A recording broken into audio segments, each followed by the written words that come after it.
Welcome in, guys. Welcome into the Marshall Experience. Appreciate everybody being here tonight. Tonight we are covering not necessarily the fantasy side of things, right? So tonight we are covering just the NFL in general, and I wanted to pick, an interesting topic here tonight. We're going to talk about NFL luxury players. Okay, when I say luxury players, I mean players that are specialized in certain positions, not necessarily center or wide receiver or quarterback, but positions like a gadget player, slot corner. We're going to talk about who the best kicker on kickoffs is. We're going to talk about some interesting things tonight, and you're going to hear some household names, okay, and then you're going to hear some names that it's going to make you look up on Google, okay. But that's the interesting part, and there's so many depths to this game of that we watch in American football, and I really want to focus on those depths. And I love doing the research. I love doing the tidbits with it. But before we get into everything, we are going to touch on our sponsors and who we're powered by, of course. And of course, we are powered by, guys, the Sports Lounge Media. It's all over my Facebook. It's all over my TikTok, as well as them. Go check them out. Okay. We are all a family over here, and we are trying to produce the best content that we physically can. Okay. We are here for the fans, and we are turning an entity into a reality. And we just want you guys to be a part of that journey, and couldn't be more excited to be a part of that. Come check us out and give us some support, and we would deeply appreciate it. So, again, tonight we are talking about NFL luxury players, okay? And again, these are players that are specialized in a certain position, okay? So what we're going to get into here is, again, what I do here, guys, is I do research over a week. I kind of compress it and write it into a script. So bear with me here, and happy football. For all the superstars the Eagles had on offense during their 2 Super Bowl title runs, okay, over the past decade. The players who were in what are commonly characterized as situational roles might have played just as big as a part in their victories. A couple examples here, okay? Just this past February, it was the third in the depth chart, defensive tackle Milton Williams, tormenting really the interior of the Chiefs' offensive line. Slot corner Cooper DeJean returning a Patrick Mahomes pick to the house, right? The pick 6 on his birthday. In 2018, it was a reserve pass catching back in Corey Clement, who was racking over 100 yards receiving. Okay, third string at tight end Trey Burton, throwing a touchdown pass. Okay, and then, of course, the most famous one of all, backup Nick Foles, not only catching the touchdown pass, but adding almost 400 yards and 3 touchdowns on top of that. Okay, we notice that we get production out of these players that necessarily aren't as talked about. We're here tonight to talk about those players. Like I said, let's celebrate these guys, because no organization builds a roster prioritizing its swing tackle or your 4th wide receiver, right? That's not the overall focus of your team. But it can sure be useful to have in a weekly game plan, okay? These players might have been limited to one role or certain snaps that aren't necessarily going to be that caliber of performer if given a larger role, right? So these guys are good where they're at. If given a larger role, I don't think that they would be as shining. We'll say that, okay? Keep in mind here that we're focusing on the players specialized in the roles, right?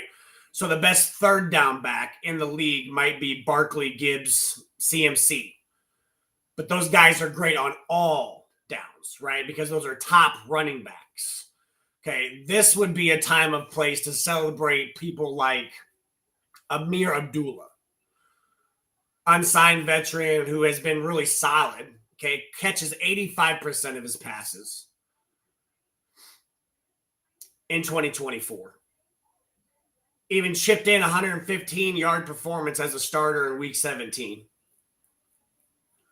Some of these players, guys, are going to be household names, but others are respected around the NFL for what they do in a specialized role. Okay. First one we're going to talk about tonight is the 6th offensive lineman. Okay. If you're a Bills fan, you know what the 6th offensive lineman is. Okay. Some teams bring extra offensive linemen onto the field in short yardage or goal line situations. Really hoping to use the added bulk to generate more movement at the line of scrimmage, right? Over the past couple of years, though, the Bills have used the 6th offensive lineman tactic as something closer to a core offensive scheme, okay? Offensive coordinator Joe Brady has utilized 6 linemen 93 times on 1st and 10 last season. This is not a goal line situation for them. This is a part of their game plan. Okay, this is twice as often as any other offense. The league's other 31 teams did an average of just over 10 times the entire year. The Bills are running it 93 times in just one season. Okay, and while the Bills went to with the 6 linemen to help the run game, you would imagine it's for the run game. Right. Well, the extra linemen also force teams into the same bind. We've seen defensive struggles with multi-tight ends groupings. Okay. Their pass game was just as good. You play base defense and the Bills were happy to throw. Then you play nickel or dime versus the 6 lineman set, and good luck. Okay. Josh Allen averaged 9.4 yards per attempt out of those 6 lineman groupings last season. That's up nearly 2 more yards than just when he had 5 on the field. So maybe this is why they're adding into they're making it a regular thing, guys. I mean, 93 times in a season, you're walking in with 2 wide receivers, one on X and one Y. You're either going to run the ball or you're getting probably about 6 seconds in a pocket. All of those personnel grouping mismatches look great on paper. Okay. But offenses need the personnel to actually pull them off, right? The Bills used David Edwards in this role. Now he's in the starting lineup as of last year. And who we're going to talk about tonight is Alec Anderson. Okay, he plays for the Bills. Anderson really has taken this role to the next level. He's 305. He spent 2 years on the Buffalo practice squad before making his debut the last season, 2024. Joe Brady carved out a regular role for Anderson really right away. He averaged 14 snaps per game. Again, he is not a starter. He is this 6th offensive lineman that is basically like the 6th man in the NBA, right? He's not always there. He's there when you need him. Okay, and this is now excluding a Week 18 game in which the Bills obviously played their backups against the Patriots. He's really a sound run blocker, but where he has excelled in, and again, what I talked about earlier was the pass game. Okay, this is an interesting stat. On his 79 pass blocking snaps, he's only 25, guys, and he's only allowed 1 quarterback pressure, 0 sacks. Okay, on 79 snaps. I'd take that. I'd take that every day on the football field. Okay, being able to rely on Anderson as a solid pass blocker allows the Bills to take shots downfield. I mean, you have Josh Allen, who's one of the strongest arms in the league. Okay, out of a jumbo package at that. I mean, that's nutty. Which then scares defenses into protecting against the deep passing attack and creates softer boxes for Josh Allen, imagine that, and James Cook in the run game. It opens up their entire offense, guys, and nobody uses it better than the Buffalo Bills. Next position we're going to talk about here is blitzing off-ball linebacker. Okay, off-ball linebacker. Okay, tonight we're going to talk about Caden Ellis. Caden Ellis for the Atlanta Falcons. During his final season in New Orleans in 2022 and over the past first two seasons in Atlanta, he's really one of the league's most unique defenders. Okay, the Saints used him more as an edge rusher for significant stretches than what the Falcons have, but both defenses have found ways to maximize his ability. His athleticism and timing have made him a valuable player on rushes where a defender adds onto a pass rush if his coverage responsibility stays in the part of the pass protection unit. So basically what that is saying is when his job is to cover the running back and the running back stays, he's blitzing. He is the best at getting to the quarterback once making that read. Once his pass-catching responsibility is no longer a pass-catching responsibility, his now responsibility is to blitz the quarterback. And he's now the most successful off-ball linebacker in getting to the quarterback. Coach Raheem Morris also had success using him on twist last season. Okay, that's just a swim move on the line. Including a snap in which he was the lead rusher and managed to get around the guard assigned to block him and strip sack. I think it was the Giants. I think it was Drew Lock. I think it was. It was a really nice play. It was one of those ESPN top 10 plays for a couple weeks. I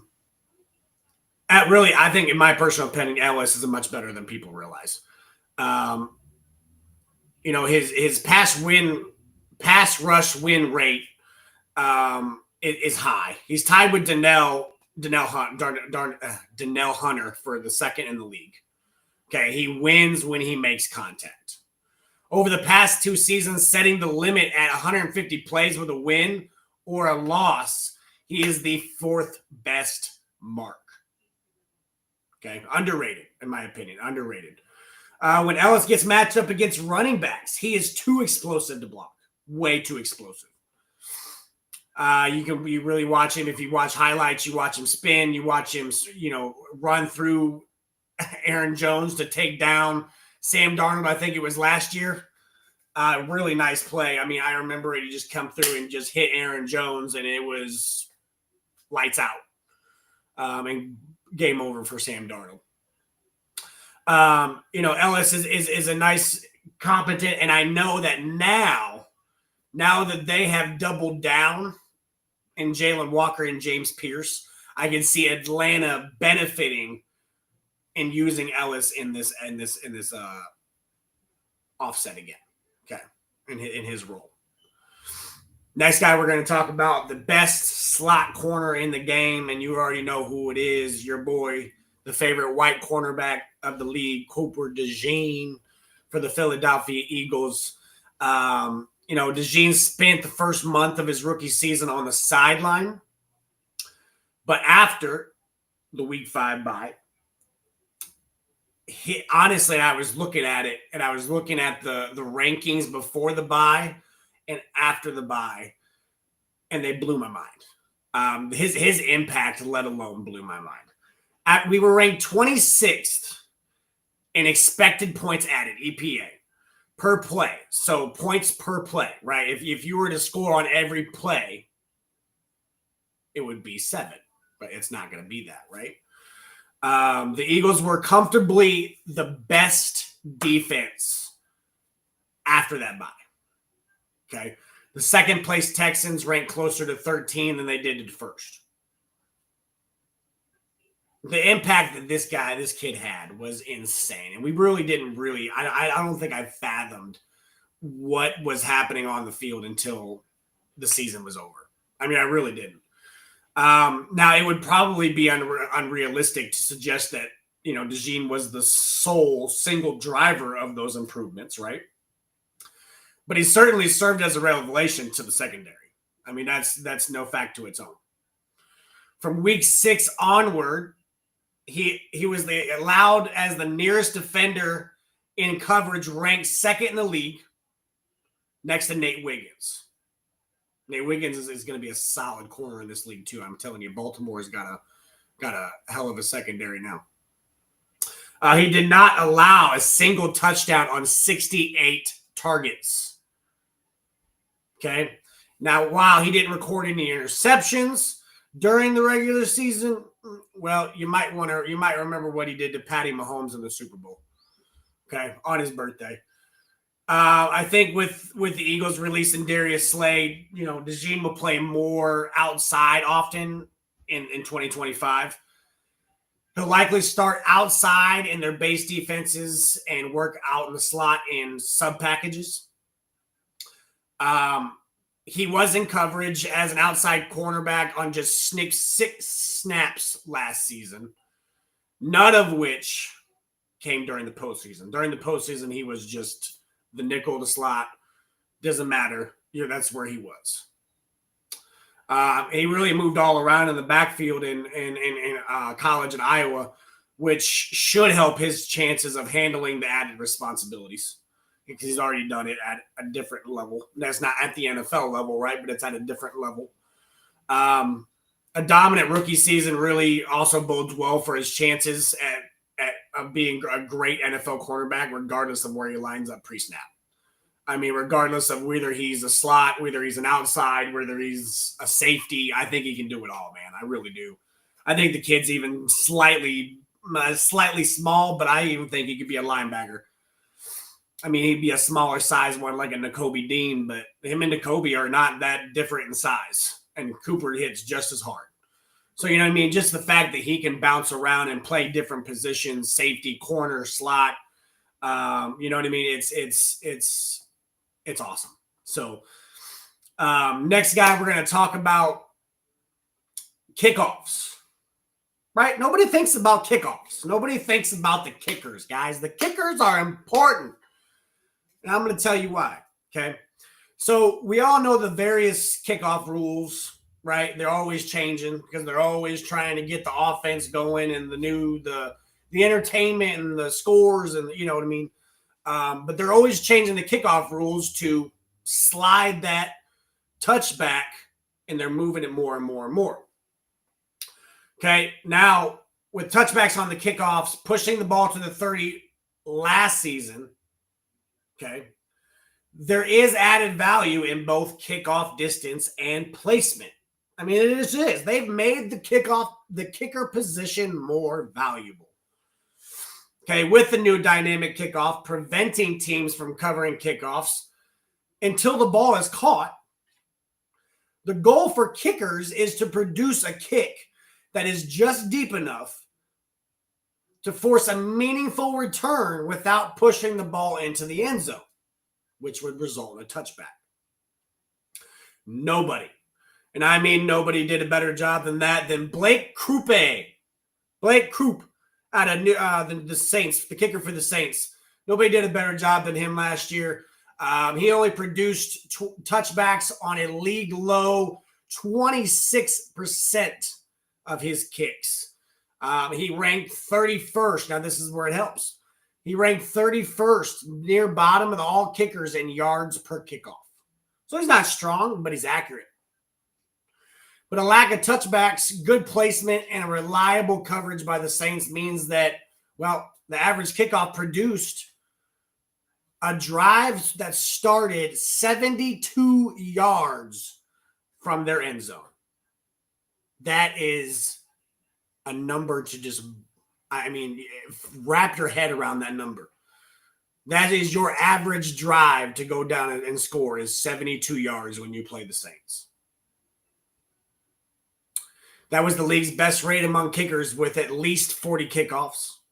New Orleans ranked second in points per kickoff, trailing only the Jets, who got a great half season from their kicker, right?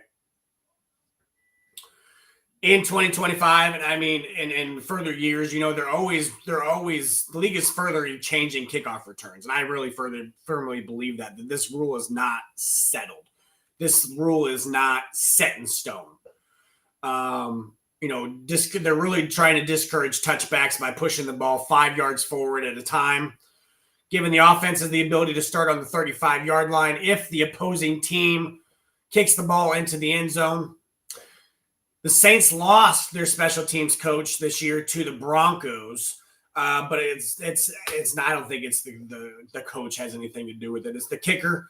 I think that if he can avoid touchbacks and consistently cover returns, the difference will be even more meaningful under the more dynamic kickoff rules. As they change, he becomes more valuable. Okay. Next time we're going to talk about. Okay, and this is a favorite position for a lot of guys. The special teams gunner. Okay. The guy that is like the third string middle linebacker or safety or, the strong special team tackler. That's who this is. And today we're going to talk about, and shout out to Ken Pat, Brendan Schooler. I had to do some research on this guy. Okay, this guy's a stud. He is a linebacker for the New England Patriots. Once upon a time, the Patriots used to be known for special teams, right? I mean, their special teams has really always been strong under Bill Belichick. After Bill Belichick, was fired after the 2023 season, really, that was one of the facets of the game that they held their own a year ago.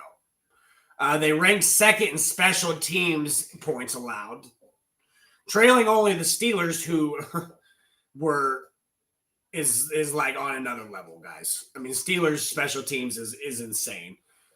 They forced an unreal 11 fumbles on kickoff and punt plays, the most by any team by 2004. Last year, the Pittsburgh special teams was absolutely just bonkers. The most significant force behind that special teams performance, Schooler.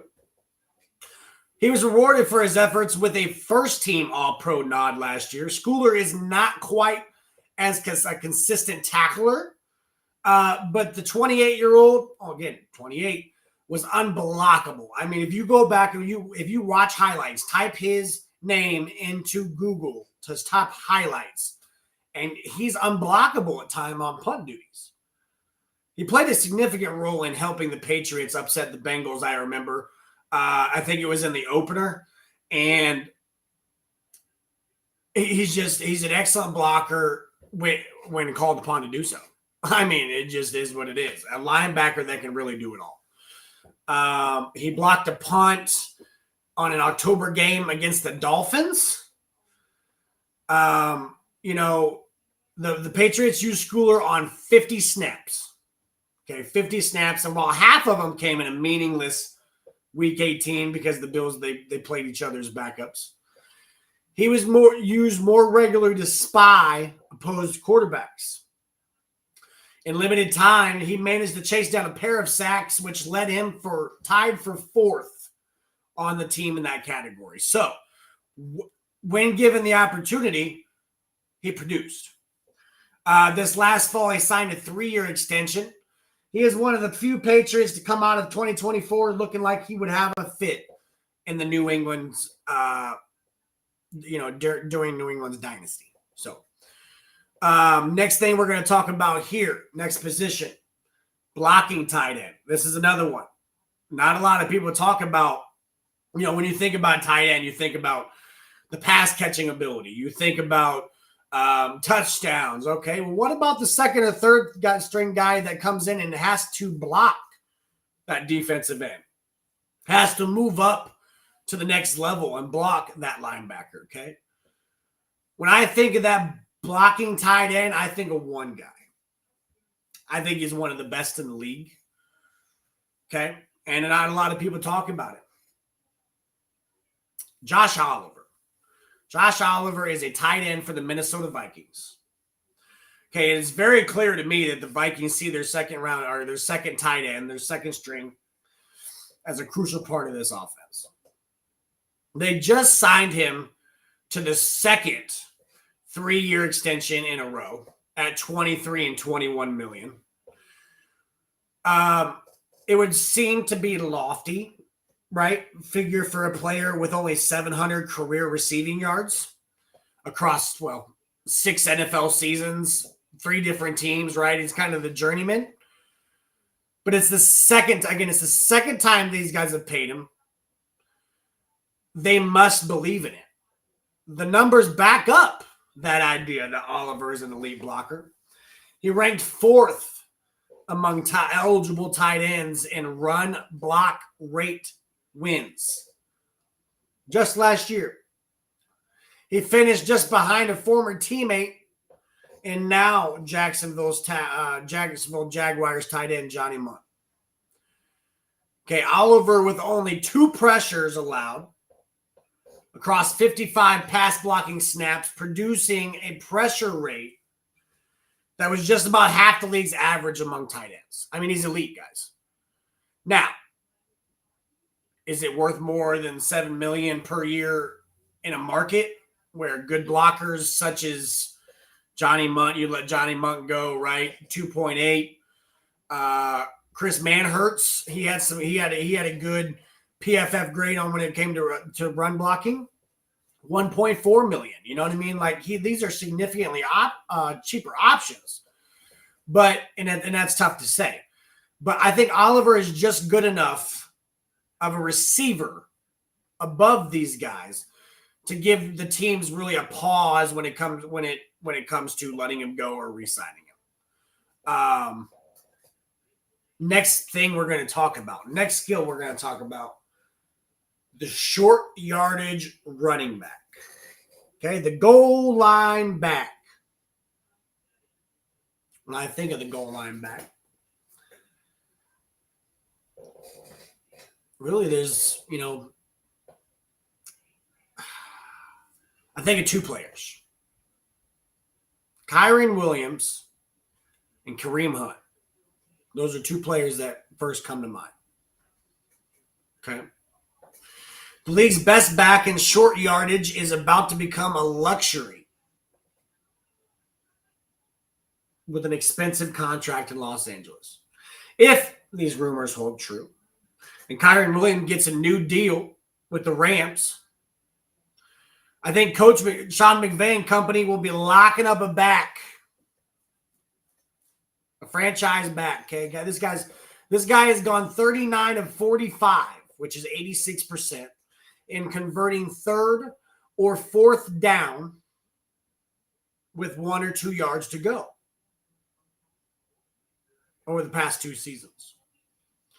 Okay, he is more than just a short yardage back, but he has been particularly valuable in that role for the Rams, right? But if we're going to stick to our guns, and we're going to talk about what we talked about in the beginning, right? We are talking about the players that are specialized in that role. That is what they are best at, right? Limiting this pick to backs who aren't standouts in other ways, the best option is really Kareem Hunt. He was forced into a late lead role last year with Pacheco being injured and really Carson Steele fumbling his opportunity away. Hunt wasn't great, but the one thing he did well was convert in short yardage. He was 15 of 18, which was 83% in those situations. 1 year after, he went 15 for 20 in those same spots for the Browns, okay? He's used to doing that.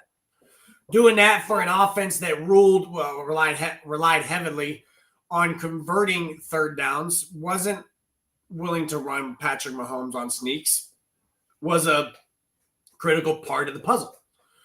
With Pacheco back to full health, free agent Elijah Mitchell comes in. It would be a surprise if the Chiefs really relied on him for another role after that. But he can still be a useful 3rd running back in the right situations, right? Next thing we're going to talk about here is what we like to call the gadget player. And when I say gadget player, what I mean is the guy that can go, we see certain players, they go from wide receiver to the backfield. But I mean the gadget guy, the guys that's returning the kickoffs and the punts and doing the jet sweeps and the, you know what I mean? Like the gadget, the Debos, the Cooper Kupp at one point in his career. But one guy that comes to mind, okay, one guy that comes to mind when I think about current NFL, Marvin Mims Jr. for the Broncos. Marvin Mims Jr. from the Broncos. That's who I think. The idea of a gadget player means less than it did in the past. If only because offensive coordinators realized that using star players in the same places that they once used situational playmakers is a great way to create mismatches, right? Just about every superstar X wide receiver has seen a meaningful number of snaps from the slot and out of bunches and stacks, but we're now seeing play callers move wideouts such as CeeDee Lamb, Justin Jefferson into the backfield to really cause chaos and confusion for opposing defenses, okay? Thinking about the classic idea of an undersized gadget player who moves around the formation to thrive, catches all kinds of passes near the line of scrimmage, creates big plays with the ball in his hands, Mims comes to mind. Like many gadget players from years past, he adds value on special teams as well. He was the league's first team All-Pro return man in 2024, averaging an NFL best 15.7 yards per return. That is insane. 15 yards a punt return. That is crazy. As a receiver, though, Mims was plenty valuable in his own role. After using him primarily on the outside as a rookie, Coach Sean Payton moved him around more often. On the outside, he only had 0.8 yards per route. But when he jumped into the slot, he had a whopping 5.5 yards per route run out of the slot in the backfield. Okay? He's real interesting when he lines up next to Bo Nix, guys. From week 11 onward, Mims, 4.4 yards per route run, was the best mark in the league for any player who ran 80 routes or more. While that came in a small sample size and included some blown coverages really along the way, he did catch Nick's best pass of the year, in my opinion, which was that 93-yard touchdown to the Browns, against the Browns. But the ultimate question here is, guys, is Mims really going to produce like Puka Nacua over a full season? No. Okay, that's not going to happen. But as a player who can get the most out of many bubble and swing screens he runs, show enough speed to threaten linebackers and safeties vertically, and serve as a high-end return man, he doesn't need to average 4.4 yards per route run to be valuable. And that's my point. We're down to our last three here, guys. Next one we're going to talk about is the fourth wide receiver. Okay, the fourth wide receiver. When I say this name, you're going to think, well, it's just Alamid Zaccheaus. Okay, Eagle fans know who he is. Falcon fans know who he is. Go Birds, E-Money. Right? Falcon fans, Eagle fans, they all know who this is. Alamid Zaccheaus, wide receiver. He is the fourth wide receiver for the Chicago Bears. And there are certainly bigger names who might fall fourth on a depth chart at wide receiver, right? Deontay Johnson, I think. Demarcus Robinson for the 49ers. But this is a spot where wide receivers are expected to do more than just catch passes, guys. Teams need their fourth and fifth wide receivers to block in the run and screen games. Still make an impact as a pass catcher when their number's called or when the top guys really aren't on the field or they're hurt, right? Zaccheaus might have been something closer to the second or third wide receiver for the Commanders last season. He's expected to slot in behind DJ Moore and Romeo Dunze. And rookie second-round pick Luther Burden. Don't be surprised if Zaccheaus is on the field more often than you expect. Apparently, coaches love him. Okay. Zaccheaus is undersized at 5'8", 193, but he still has carved out a role in the NFL by being an aggressive, willing blocker. He was effective as both a blocker and a wide receiver on the tunnel and bubble screens the Commanders ran last season. He was also capable of finding holes in coverage out of the slot. He averaged a respectable 1.9 yards per route run last season, just ahead of DK Metcalf and Jordan Addison. While Zaccheaus is never going to command that sort of target share, however, the 27-year-old, and he's, 27, is one of the league's most effective lineouts without the ball in his hands. He even ran through tackles. I'm an Eagles fan. He even ran through tackles in the Eagles secondary for a crucial score. I think it was their second win, or not the win, but it was the second game in December. I was impressed. So the only blemish on Zaccheaus really last season was the 3 fumbles. All of which were on punt return duties. Okay, the Bears signed Devin Duvernay to take over that work. Zaccheaus only had 1 fumble in his career before last season, so I'm really going to write that off as a fluke. Okay, Zaccheaus won't be the Bears wide receiver or wideout who sells the most jerseys this offseason, but he should be on the field plenty. Okay. Next one we're going to talk about, guys, second to last that we're going to talk about is the backup quarterback. Okay, the best backup quarterback in the league. It comes down to the experience, the talent, the leadership, and I think that's Kirk Cousins. Kirk Cousins, I think, is the best backup quarterback readily available in the NFL. These rankings don't include the financial investment made for players at each position, obviously. Teams would prefer to avoid paying their backup $27.5 million, obviously, while guaranteeing him $10 million for the next season. It's a bad contract. We know that. But it doesn't disappoint the fact that he still is the best backup in the league. At this point, the 2025 season and what Cousins is owed, well, it's a sunk cost for the Falcons. Yet, looking around the league, it's pretty clear he would have been the best choice of any backup passer to start one meaningful game, right? The Falcons undoubtedly lost faith in Cousins last season during the late season collapse in 2024. Reports afterward that he was battling a shoulder injury added some logical context to the situation. Okay, Michael Penix comes in. I think it's Michael Penix's kind of game at this point, right? Admittedly, Cousins missed or underthrew plenty of passes during that easy stretch, but the hope has to be that the offseason has given his shoulder time to heal.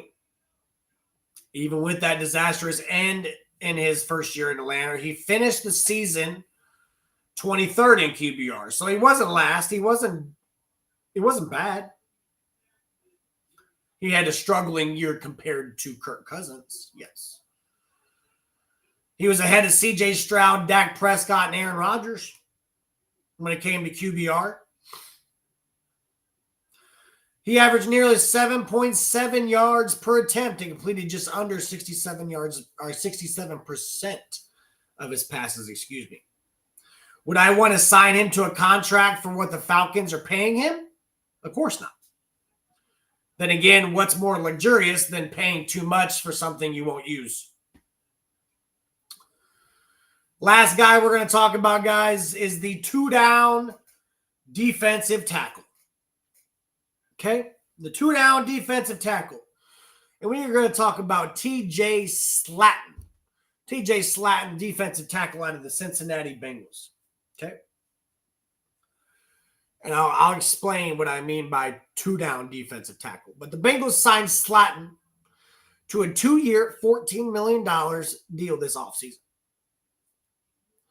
And while that's not exactly Dak Prescott or Josh Allen money, right? It's a testament to the difference that he made when he was with the Packers.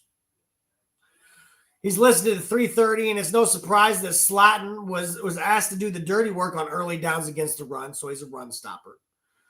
Last season, he played 45% of Green Bay's snaps on first and second down, but that fell to just under 19% on third and fourth down. So again, big run stopper, but we're not running on third and fourth down, right?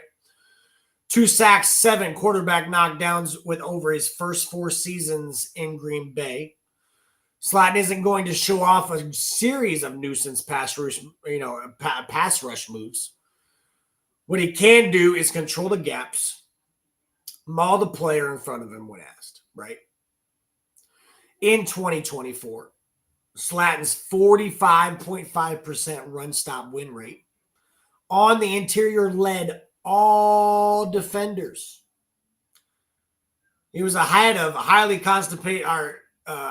compensated tackles DJ Jones, Grover Stewart, DeForest Buckner. The highlight of the season might have been the 4th and goal. Fourth quarter against the Dolphins. I remember he pushed the guard back, drew a holding penalty, and he still got to the quarterback. I mean, it was obviously a penalty, but it was just his strength is insane. But yeah, guys. So I like that. I enjoyed that. I like talking about the people that don't get the recognition, right? The people that don't get the daily time on ESPN. And that's what we did here tonight. So if you guys missed it or just now joining in, hit the rewind button and go check us out. We're going to go over go over our chat here, and we can answer a couple things. Say greetings from Florida. Appreciate you joining in. He met one of our guys, remember, in California. Probably was Mike. Appreciate you joining in, my brother. Go Birds. Of course, go Birds. And what do we think the Raiders will do this year? And do you see them in the playoffs? Feely. I hope I'm saying that right. Feely. I do. I've touched on the AFC West a couple times, and I think Denver's improving. I think the Chargers are improving. I think the Raiders are improving. And I think the Chiefs are just kind of not doing a whole lot. Okay? I think it used to be Chiefs here and everybody else down here. I think it's kind of met at the middle now. I think Denver has a good shot at the division. I think the Chargers have a good shot at the division. I also think the Chiefs have a good shot at the division. I think that if I had to leave a team out of that, I think it would be the Raiders. I think they're a couple years away. I think Brock Bowers is a great addition. Top tight end in the league. Geno Smith will be an upgrade from whatever situation that was last year, right? You got Pete Carroll now. You have some pieces to work with, right? Ashton Genty, but he's got to get acclimated to the offense. By the time he does that to an NFL speed, is it too late? Is it like a week 8, week 9 thing where you guys are kind of already out of the race and now you have to win out? And you know what I mean? I just have to see the situation. I do have the Raiders improving off of what they did last year. I just can't say that I have them making the playoffs. But again, tonight, guys, I appreciate everybody joining in. Spot on with the name, bud. I appreciate that. It just really just came to me one day. Can you update us on Henry Ruggs? So Henry Ruggs was cleared. He's been released, right? And he was asked about, would you make a comeback? What's the guy supposed to say? No. Of course, he's been working out. He's been in prison. He's been working out. He's been staying ready. He's up for a comeback. He's down for a comeback. But, do I see that necessarily happening? I do not. Feely, I do not. Feely, I do not. I think the guy kind of dug his grave when he left the Raiders. He was the first pick in Las Vegas. That was kind of cool, but, he kind of messed it up for everybody else. So I would be surprised to see him back in the NFL. But, I'm not Roger Goodell, so I can't tell you otherwise. But I appreciate everybody tuning in tonight. Hey, if you have not, go check this out. Sports Lounge Media, all platforms: Facebook, TikTok, Instagram, YouTube. Shoot over to the tube. Shoot over to the tube and give us a follow, man. That's where you can find us all down south Philly. Sports with Sunshine. You can get all the sports content that your heart's desired. Come check us out, guys.